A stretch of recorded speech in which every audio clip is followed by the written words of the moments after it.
안녕하세요. 안녕하세요. 네, 오늘은요, 이 딕시시라고 하는 보드게임을 이용해서 제가 국어 수업을 어떻게 했는지 경험을 이야기해보려고 합니다. 아, 네. 그래서 제가 이 딕시스를 구매하기로 마음먹었던 거는 이 게임보다도 이 게임 안에 있는 카드의 이 그림들이 굉장히 제 마음에 쏙 들었거든요. 보면 요즘에는 네.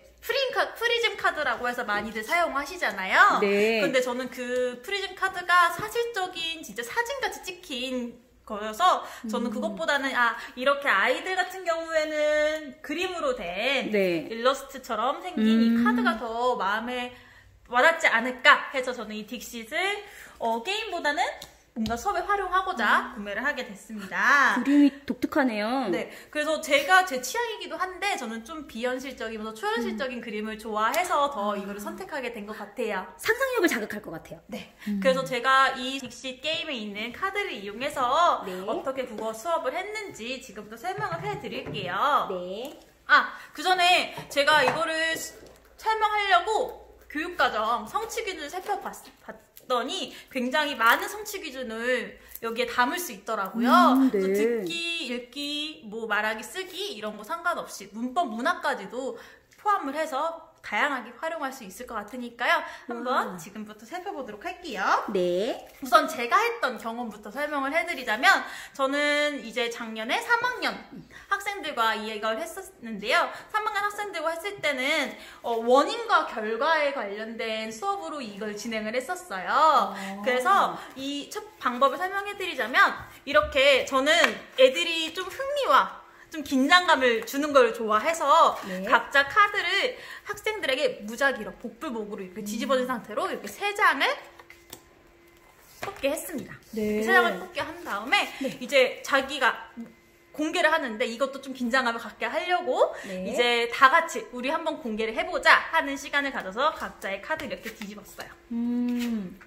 그런 다음에 그 다음은 굉장히 쉬워요. 이렇게 뒤집어진 이 3장의 카드를 갖고서 이야기를 만들면 되는 건데요. 네. 이때 저는 제일 강조했던 게 원인과 결과가 연결되게끔 이야기를 만들려고 했습니다. 네. 그래서 만약에 제가 이거를 첫 번째 카드로 했다면 얘가 첫 번째 원인 으로 인해서 이 결과가 나왔고 이게 또다시 원인이 돼서 이 결과가 나오게끔 원인 결과 이렇게 연결되게 이야기를 만들려고 했어요. 네, 재밌겠는데요? 네, 저는 이걸 교과서로 진행을 했었는데 교과서에 쓰는 부분이 있어서 원하시면 학습지로 진행을 하셔도 그거는 편한 방법대로 진행을 하시면 되실 것 같아요. 네. 그렇게 한 다음에 이야기를 공유하는 시간을 가져야겠죠. 네. 그래서 저는 이건 전체 활동으로 진행을 했는데 그때는 이제 교실에 있는 실물 화상기를 사용을 해서 공유를 했고요. 네. 공유를 할 때 저는 아이들이 이 카드를 어떤 이야기를 만들었을지 우선 맞춰보는 시간을 가졌어요. 그래서 우선 원하는 아이들에 한해서 나는 이 이야기를 공유하고 싶어요 하고 하는 아이들을 한해서 자신의 카드를 먼저 실물 화상기에 순서대로 놓게 한 다음에 이제 발표를 들어보는 거죠.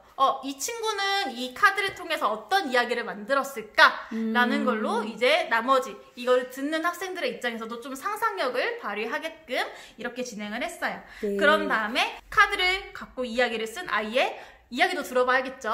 그래서 이 카드를 어떻게 갖고 이야기를 만들었는지 공유를 하게 됩니다.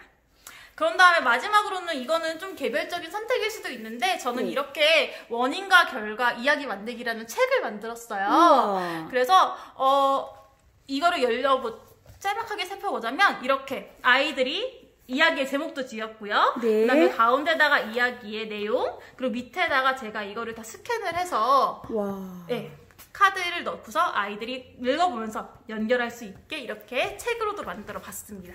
아이들이 되게 좋아할 것 같아요. 네. 그럼 교실에 이걸 꽂아놓고 자기가 읽고 싶을 때 가서 친구들의 생각이나 이야기를 읽어볼 수 있겠네요. 네, 그래서 이걸 제가 이 수업을 했을 때 좀 학기 초였어요. 1학기 초였는데도 아이들이 1년 내내 계속 읽어보더라고요. 그래서 서로가 만든 이야기를 읽으면서 이렇게도 이야기를 만들 수 있구나라는 거를 아이들이 조금씩은 배울 수 있는 기회가 되지 않았을까 생각이 듭니다. 재미있을 것 같아요. 네, 근데 우선 제가 이거를 수업을 진행할 때 조금 어려웠던 점이나 팁을 드리자면요. 첫 번째는 이제 아이들이 이렇게 카드를 3장을 뽑았는데 교환하길 원하는 아이들이 있어요. 그러니까 도저히 이 3장의 카드로는 이야기가 만들어지지 않는 거죠. 그럴 수도 있겠네요. 네. 그래서 이럴 때는 제가 우선은 한 장만 바꿀 기회를 줬어요. 네. 제가 이 수업을 하는 건 어쨌든 원인과 결과를 이어서 이야기를 만드는 건데 너무 자주 바꾸거나 많이 바꾸게 되면 저희가 통상적으로 많이 알고 있는 이야기의 형식대로 흘러갈 수 있을 거란 생각이 들어서 한 장만 바꾸되 그때는 자기가 이 카드패에서 원하는 카드를 가져갈 수 있도록 그때는 했어요. 보고 가져가는 거예요? 네, 복불복으로 가져가는 게 아니라 보고 가져갈 수 있도록 했고요. 네. 두 번째로는 교환이 아니라 카드를 추가할 수 있겠냐는 얘기가 나왔었어요. 세 장이 아니라 나는 4장으로 하겠다. 맞아. 아까 책에 3개짜리가 있었고 4개짜리 또 이야기가 있었어요. 네, 5장을 하겠다. 이렇게 추가로 카드를 원하는 아이들도 있었는데요. 근데 저는 이것도 좀 제한을 뒀어요. 최대 2장까지만 더 추가할 수 있다. 총 5장으로만 이야기를 만들어 보자 라고 이야기를 했던 것도 앞에서 말했던 것과 같이 일반적으로 알고 있는 이야기처럼 만들지 않게끔 하기 위해서 그런 제한을 뒀고요.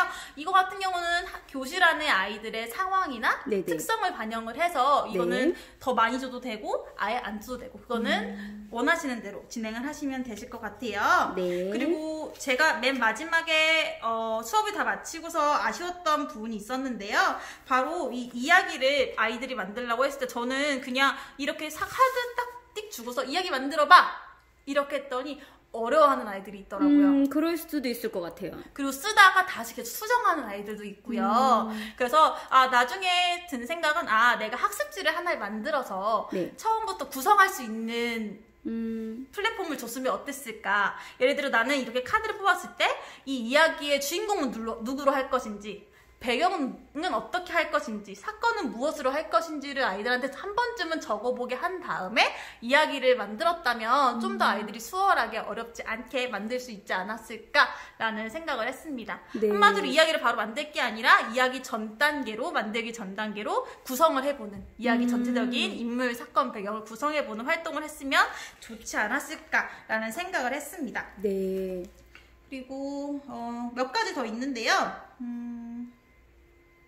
제가 이 책을 만들면서 아이들의 글을 다 한 번씩 쭉 읽어봤을 거 아니에요. 네네. 그랬더니 이 3장의 카드를 뽑았을 때에도 아이들이 일상적으로 알고 있는 이야기를 많이 섞었어요. 물론 창조는 기본적으로 모방을 전제로 하지만 그거의 특성을 너무 많이 반영하는 아이들이 있더라고요. 네네. 그래서 이건 내가 첫 번째 수업이기도 하고 한 번만 했던 수업이기도 했기 때문이라는 까닭을 찾을 수도 있지만 선생님들께서 수업을 하실 때 한 번쯤은 말씀을 해줘도 좋으실 것 같아요.